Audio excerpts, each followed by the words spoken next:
Hi everyone, welcome to Mog TCG. This is Mog talking, and I'm here to show a deck tech of my Boba Cunning deck that I used yesterday at my local Store Showdown. And I made a solid 6-0. So let's talk about some trick plays, what you need to decide against specific matches, and how to play this deck to make Boba proud. So first things first, we got a deck here, and if you know a Boba Cunning list, you probably seen some difference in my list. I rather have two copies of cards that's supposed to be side in the main deck, cause just two don't stop too much. Like you don't want Body Rook against Sabine, but just two of them it's okay, you know. You can resource him and move on. But in match that you won Body Rook in the first game, you already have two, so this is good. And the cards that's supposed to be sided that I'm talking about is No Good to Me Dead, Body Rook, and Mercenary Gunship. Bounty Hunters. They are mainly focused on Setsu for a reason, and probably the card that I like the most in this deck is Store Showdown. He's busted. You can apply a lot of damage at face or control the body easily with him, but Forlorn is the MVP of the deck for sure. And side by side with Toro, they make a better couple than Zukus and Forlorn, but don't tell that to my buddy 66, please.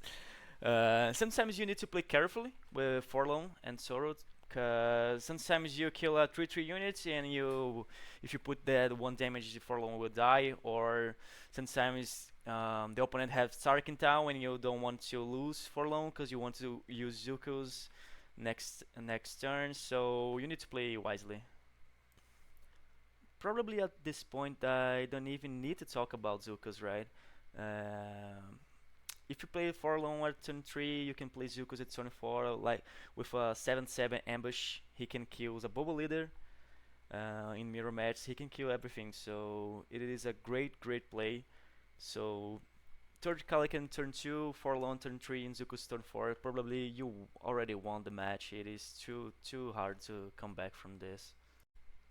So let's talk about what we have to do and specifically about some matches and turn 1, 2, 3, 4, and 5. What do we do? A lot of people don't know, but Boba Cunning has the worst total 1 ever, cause you got two units that dies for Sabine unit. So if you're playing with against Sabine and he have the initiative, he plays Sabine unit, you can't play Greedo or Craft Smuggler, cause they will die and it will not kill her. Okay, so you need to be aware of this. Mercenary Gunship is the best 21 against aggro decks, because if you play it 21, if you have an initiative, you already won a space. Okay, he can't go there. And even if he already played a Green Scradon, he gets to choose if he will take your face or kill and trade with Mercenary Gunship. He will probably not, but yeah, you already won, cause in space, obviously, cause if he attacks face, you kill the green squad. If he plays red tree, you can kill it and the next turn. Counter Space is a great opening against control decks. Yes, because if you already have Luck and Phantom from the side deck, you need to play Counter Space or Mercenary Gunship at 21, because you need to stop their space, you know? Because if they play Inferno 4, Mercenary Gunship will stop it, and you can play Luck and Phantom. Okay. So turn 2. If you are already in space, you can continue with 7 Fleet Defender. It is a really good against Sabine because, like I said, you avoid a lot of damage if you control space against Sabine. Body Rook is situational, but extremely good against control. And could be good against mid-range green ramps like Kira, Boba Green. And at turn 2, we can play Boba Fett, of course. Like we said here in Brasilia, he's got his Terninho, and Total for the Win is the one of the best cards of this deck. At turn 3, I don't like to play Cunning for the most of the match on turn 3 because you don't put a body at the board. So you need to return 1 unit and buff plus 4 damage in your unit to gain some life and board advantage. So that's a great play if you have Greedo on your hand, because you can do that and return a unit and play another unit, so you gain a really board advantage and do a lot of damage. Forlorn, of course, is busted, like I said before. Um, Greedo had a lot of tricky plays, so I will talk about it later. Playing 2 units that cost you isn't that bad. Sometimes it is good against control because you avoid power of the dark side or something like that. And we have turn 4. Oh shit. So this deck gives you a lot of choices, and that's really really good. But sometimes it really really sucks because you need to think a lot, and you waste a lot of time. So my tip here is play a lot of games against all of the matches. How more you play, more often you will know the best plays, and sometimes you will play automatically. So let's talk about 24 and deploy. This is the most important turn of this deck. And we got a lot of choices, like I said before. So let's talk about these choices. No Good To Me Dead. Basically, it's the best card to use in mirror matches. Um, you need to have always ready 2 resources, because if you deploy the bubble leader, you can use No Good To Me Dead, and you gain a lot of advantages if you do it. If you did this. Um, Surprise Strike too. You can use it to kill the Boba leader with a 4 alone that you played last turn, or you can kill it with your Boba leader, but it's a trick play because you can only deploy if your opponent has only 1 resource, because he you don't want to give him the opportunity to use No Good To Me that in yours Boba. So Surprise Strike is a good one. Boba Fett's armor, it is a trick one.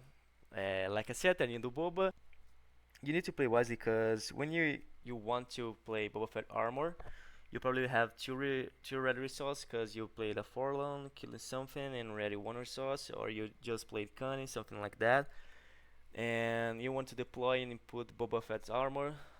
It's it's not it's not that easy because if your opponent has ECL, they can just kill your Boba if you try to do this, and now you have a dead card in hand. And New Inventory, yeah, this card is probably the most flex card that you have. You can do a lot of things with this card. You can bounce twice with Cantina. You can ambush 2 times with Forlorn or Zukus. You can attack with Forlorn that you played last turn and use it to bush it with him again. So you can heal, you can kill again. You can do with Bosk to made us the second ambush and put 2 damage from the boss's ability. You got a lot of choices with this card. And like I said, it's the most flex card in this deck. You can bounce a card, enemy cards that have upgrades like Maskanata. This is actually a fun play and a really really really great play. I don't like to use Relay on previous turns because I like to gain advantage. Sometimes if you play Waylay and you don't play Greedo after that, you don't gain advantage, you just bind sometimes, you know. So using it turn 4 is great because you can bounce an Obi-Wan against Han Blue. You can bounce a lot of Sentinels, you can bounce a Poe Damer if he doesn't play with SL. A lot of big cards. Cunning. Cunning at turn 4 is probably the best turn to use it. I think 6 is good too if you already have Firespray. But you can bounce a Sentinel like Obi-Wan and give +4 to your Boba leader or another unit. But you need to choose wisely the unit that you give the +4 damage, because he can kill it. You know, he can. If you put in a Greedo, he can ACL, kill another unit, and put discard 1 to put 2 damage on the Greedo, and you lost 7 damage. You know, so you need to play wisely. Continue Balsa, I love this card. Even if I started with 1 in hand at turn 1, I keep it because he does a lot of advantages at turn 4. Zuko is the strongest card in the deck if Forlorn is on ground, but what if it doesn't? He's a solid 6/6 with Saboteur. So even without Forlorn on the ground, he's a great body, and your opponent need to handle it with it, cause he can just let Zuko stay there. It is a 6/6 that will attack face all the time because he passed Sentinel, so it is really really great. Boss comeback is true, baby. So a lot of lists have 3 Syndicate Lackeys in the main deck. but I made a trade here with Bosk because I used to play this deck for a while, and it is very very frustrating using Syndicate Lackeys to kill some unit and die it. He dies for Forlorn. So if you're in a mirror match, you know that probably the player will try to play Zukus with Forlorn, and you need to stop Forlorn. You will stop with Syndicate, but you were playing 5 to kill Forlorn. That it was that is played the last turn, so it's not that good. But with Bosk, he can kill and be alive, and that's a lot great. So I know this last 1 damage. I know he can kill Sabine in 1 hit, but you know what he can do? Ambush, kill, and lives. He can kill Kira and be alive. He can kill Forlorn and be alive. He can ambush Boba Leader.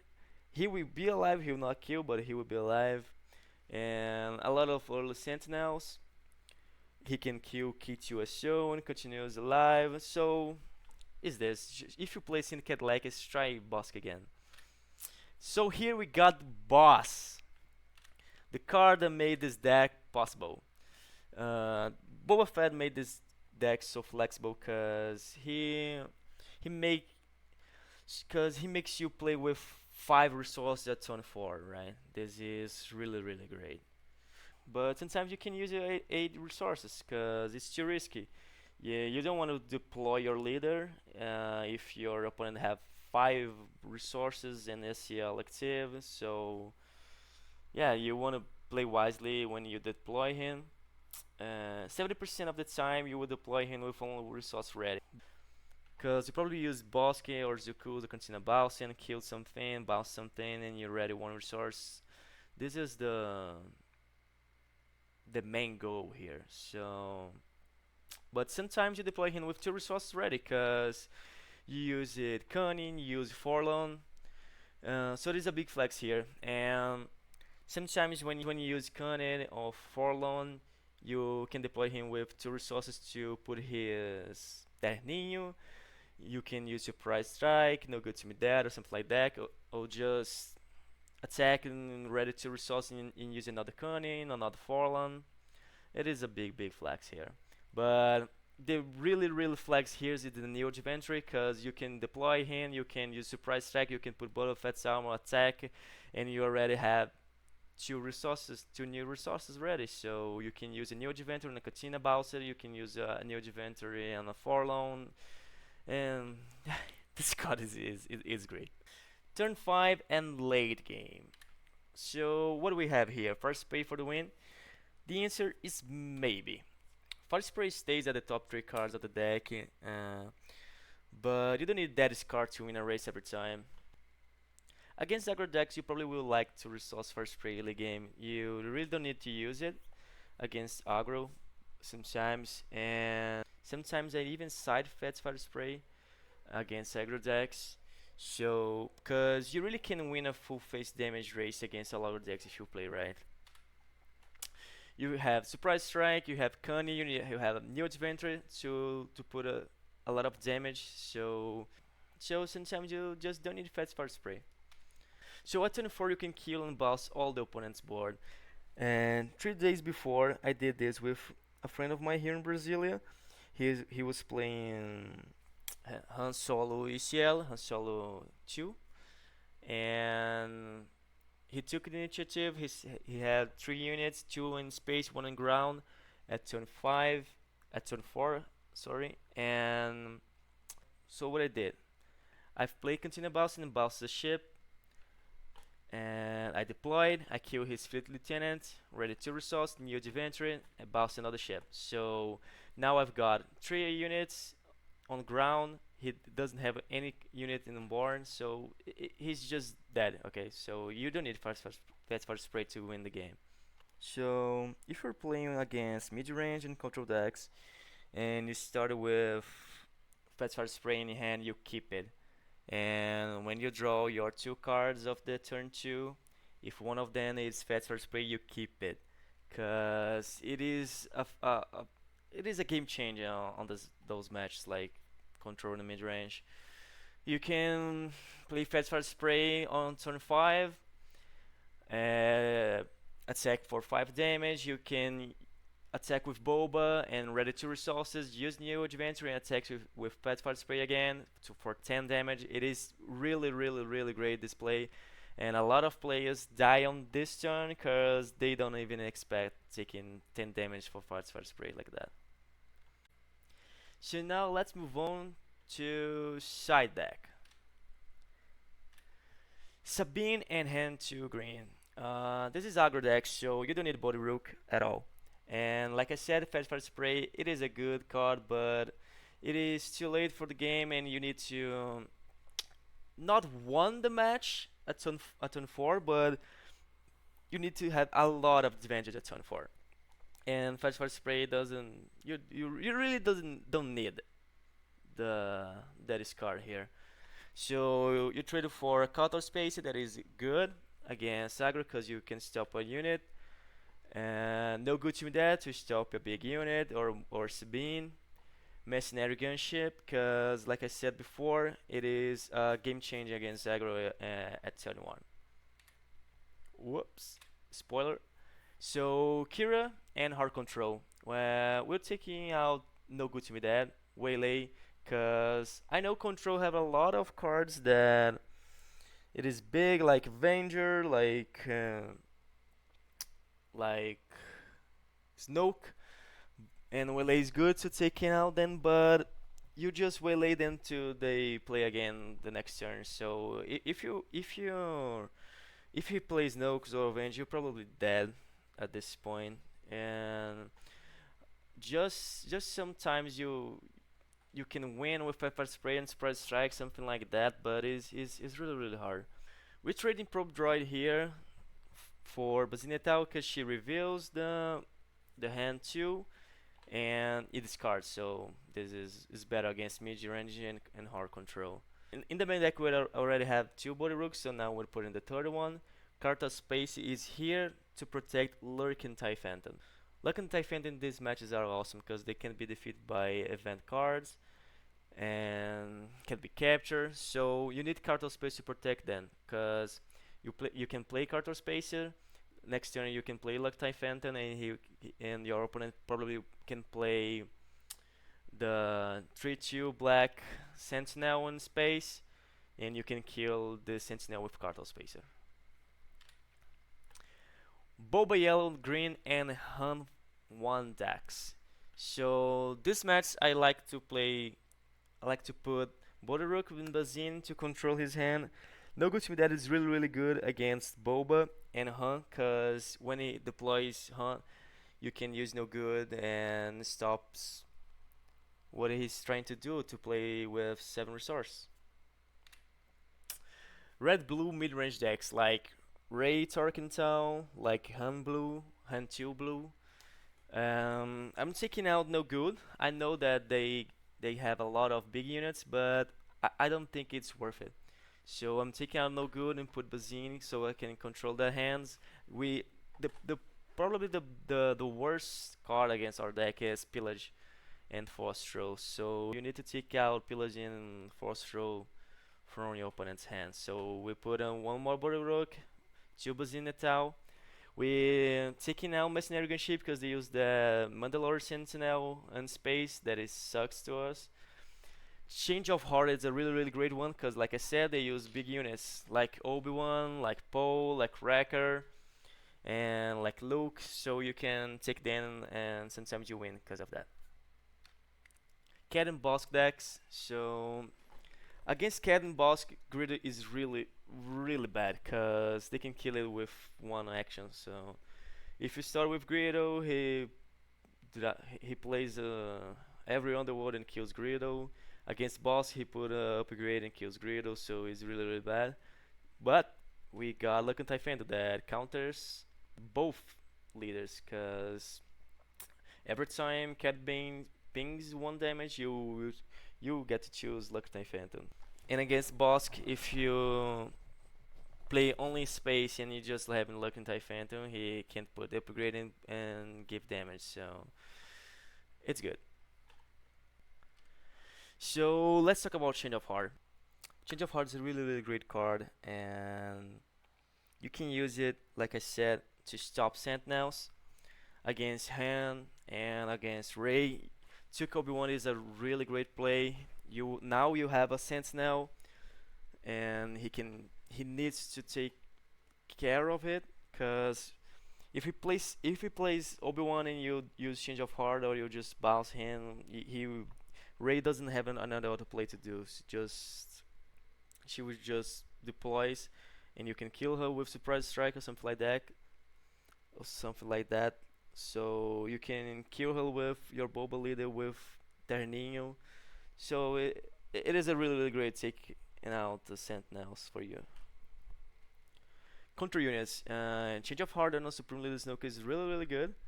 Like I said, it is a hard match if the match stands to a late game like that. But if you have a Change of Heart, you probably could win if you take Supreme Leader Snoke. And power units like Wrecker, Fast Fire Spray on the Mirror Mats, Devastator. Devastator is a really great card against our deck on a late game, because it stops Fast Fire Spray, it kills one unit. So if you take with Change of Heart, and a lot of pop green doesn't have a counter for this. So if you use Change of Heart and Devastator, you probably will do this 10 damage on base and probably win the game. So now let's move on to Greedo trick plays, or Grelo. So in turn 2, if you start in the hand with Greedo and another cost 2 unit, draw or space, you need to wait which card your opponent will start. If it will start in space or ground, you can try play the other one in turn 1. So if you started like Greedo and Mercenary Gunship and he plays a green squadron, you play Mercenary Gunship, he would take initiative, okay? So the next turn, you will play a cost 3 card, kills green squad with Mercenary Gunship, ready resource, and plays Greedo. Something like that. Play a cost 3 unit, attack with 21 to kill, and ready 1 in resource, and play Greedo. So if you do this, you have the board advantage. And if you do this against aggro decks like Sabine, you probably won the match. A lot of people don't realize that matches against Sabine, you know that you already won this match on turn 2 or 3. So this is one of the plays that makes you win a lot of games. In turn 3 is more easy to make this, because you have 4 loans, so you can ambush 4 loan, kill something like 3-3 or 2-3 like Sabine, or Sentinel 3-3, and ready resource and play Greedo. But it's really awesome if you have a Toro Calican from turn 2. So you attack with your Toro Calican from turn 2, you ambush with 4 lone, kill a unit, triggers the Toro Calican's ability, ready Toro, ready resource, play Greedo, attack with Toro. This is probably the most game changing turn in this deck. And if you do this against aggro, you probably won. If you did this play, probably your board will look like this. So we can imagine a situation here. So you play Probe Droid turn 1, he plays Bean, he took initiative, or he took initiative, that's not a problem. He used Fleet Lieutenants, attacks 5 on your face with Sabine, you play Toro Calican. You attack his base, next turn you attack with Toro Calican on Fleet Lieutenant. He attacks with Sabine, you attack with Forlorn, kill Sabine, red Forlorn, attacks with Toro Calican again, red resource, play Greedo. You now have 4 unit on the ground. He probably will have only one, probably K2 SO, something like that. But turn 4 is a trick one, because like I said before, sometimes it is risky to deploy your Boba, because your opponent can kill him with surprise strike, he can kill with ACL. Sometimes you deploy Boba and he will kill it. It will happen, so you need to be ready for this, because you probably will have one resource ready, and you can play Greedo to gain advantage on the board. So now we need to talk about the most important things in this Star Wars Unlimited, not just for Boba Cunning, it's for every deck. and I've seen in my city that the most of the players don't think about this, but call the initiative and pass at the right time. So I'll build here an example to explain this better. So let's pretend we are playing against a hunt to ECL. Let's pretend there's a ECL base here. So what do we do here? I've got the initiative, so I play Cantina Bowser, I bounce K2SO, and ready resource with my Boba. So now he attacks with Maskanata. Let's pretend there's some upgrades there. So now what do? I want to deploy my Boba to ready 2 resources, but he's got SEL, he's got 5 resources. What I do? I just pass, and he attacks with R2. So now what I do? He can deploy, he can place. I just pass. He deploys. So now Mog, what I do? I attack with 7th? No, just pass. Let he hit my base. Okay. Now I can pass, cause if I pass, he can take the initiative, but I know that he don't want to, cause he have 5 resources already. So, and in Argos deck, he wants to play cards. But now I will attack his base with 7 foot defender, cause if I pass and I don't know, maybe he's crazy and he took the initiative, I lost my attack with 7th, I lost my deploy with Boba.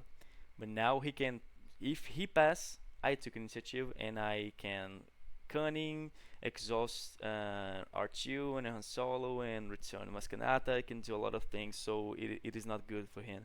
So now he can just pass. He can't just pass. So what he do? Probably plays a pole, plays another unit. If he plays another unit, it's okay for me because I know that without 5 resources ready, he can't kill my Boba. So he plays pole. Okay, I deploy, I attack, ready to resources. No good to me that, or relay or something like that. It's okay if I can relay that because I already done what Boba's got to do, right? I apply for damage. I bounce the unit, but the good to me that here's a better play. So this is it. I think this is not just for Boba Cunning, this is for every deck. You need to know when call initiative, when you call pass, and when you have to attack to make your opponent play cards. So this is it, guys. I hope you like this video. And if you like my deck tech, please, I want you to subscribe to my channel. I make some live stream at night playing Carbas, so you're very welcome to join me and play with me, because I play with the viewers. And I will try continuously make contents for YouTube, so stay alert and see you later. Thank you.